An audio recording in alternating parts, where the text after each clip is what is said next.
বাংলাদেশ সরকার সম্প্রতি মিরসরাই ও মোংলা বন্দরে ভারতীয় অর্থনৈতিক অঞ্চল স্থাপনের প্রকল্প বাতিল করেছে।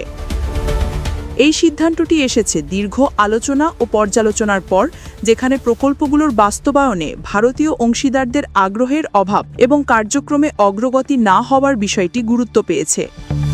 2015 সালে বাংলাদেশ ও ভারতের মধ্যে একটি সমঝোতা স্মারক স্বাক্ষরিত হয়, যার অধীনে মিরসরাই ও মোংলা বন্দরে ভারতীয় অর্থনৈতিক অঞ্চল স্থাপনের পরিকল্পনা করা হয়।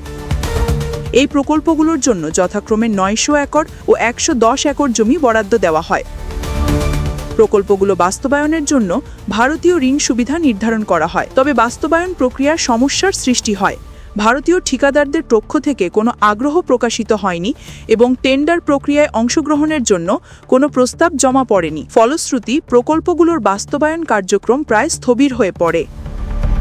2025 সালের উভয় দেশ সম্মত হয় যে বাস্তবায়ন না হওয়া প্রকল্পগুলো বাতিল করা হবে। এরপর বাংলাদেশ সরকার আনুষ্ঠানিকভাবে মিরসরাই ও মোংলা বন্দরে ভারতীয় অর্থনৈতিক অঞ্চল স্থাপনের প্রকল্প বাতিলের ঘোষণা দেয়। এই সিদ্ধান্তের ফলে বাংলাদেশের জন্য কিছু গুরুত্বপূর্ণ ফলাফল এসেছে। প্রথমত, দেশের ভূমি ও বন্দর ব্যবহারের উপর পূর্ণ নিয়ন্ত্রণ বজায় রাখা সম্ভব হয়েছে। দ্বিতীয়ত, স্থানীয় শিল্প প্রতিষ্ঠানগুলোকে ক্ষতিগ্রস্ত হওয়ার হাত থেকে রক্ষা করা গেছে। তৃতীয়ত, এই পদক্ষেপটি দেশের সার্বভৌমত্ব ও অর্থনৈতিক স্বাধীনতার প্রতি সরকারের প্রতিশ্রুতির প্রতিফলন।